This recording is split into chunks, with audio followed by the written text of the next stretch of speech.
এই নিয়ে পরপর 4 দিন ফের সিআইডি জিজ্ঞাসাবাদের মুখে ভবানী ভবনে অভিষেক বন্দ্যোপাধ্যায়ের আপ্তসহায়ক সুমিত রায় শালবনী জমি দুর্নীতির মামলায় এই নিয়ে তৃতীয়বার জিজ্ঞাসাবাদের মুখোমুখি হচ্ছেন।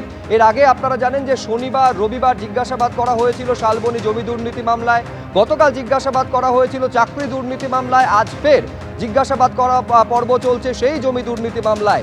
6 ঘন্টারও বেশি সময় পেরিয়ে গিয়েছে, এখনো পর্যন্ত ভবানী ভবনে রয়েছেন অভিষেক বন্দ্যোপাধ্যায়ের আপ্তসহায়ক।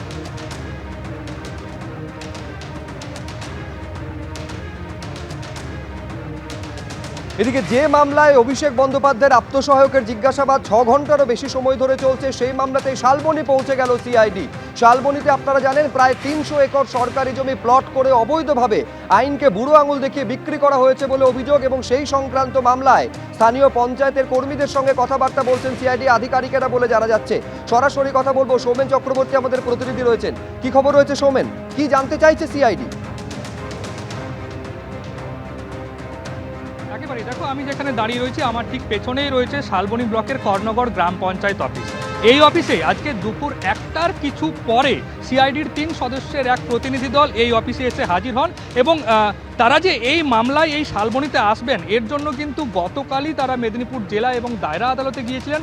সেখানে এই মামলায় ধৃত সুজয় হাজরাকে জিজ্ঞাসাবাদ করতে চেয়ে আবেদন করেছিলেন, সেই আবেদনও মঞ্জুর হয়েছিল, এবং তারপরেই একটা আন্দাজ করা যাচ্ছিল যে এরপরেই হয়তো সিআইডি শালবনীতে ঢুকবেন। সেই মতো কিন্তু গতকাল তারা এসেছিলেন, একবার ল্যান্ড অফিসে গিয়েছিলেন, এবং আজকে দুপুর 1টার কিছু পরে এই কর্ণগড় গ্রাম পঞ্চায়েত অফিসে এসেছেন। এবং এই অফিসের দোতলায় যে মিটিং হল রয়েছে সেখানে কিন্তু 3 সদস্যের প্রতিনিধি দল রয়েছেন। তারা এই মামলার সাথে যুক্ত বেশ কিছু নথি সংগ্রহ করছেন, এবং এই ঘটনায় এই যে প্রায় 300 একর জমি হেরাফেরি হয়েছে, এই জমিগুলি সরকারি ছিল বা ফরেস্ট দপ্তরের ছিল, সেগুলোকে রায়ত হিসাবে করে তারা বিক্রি করেছে।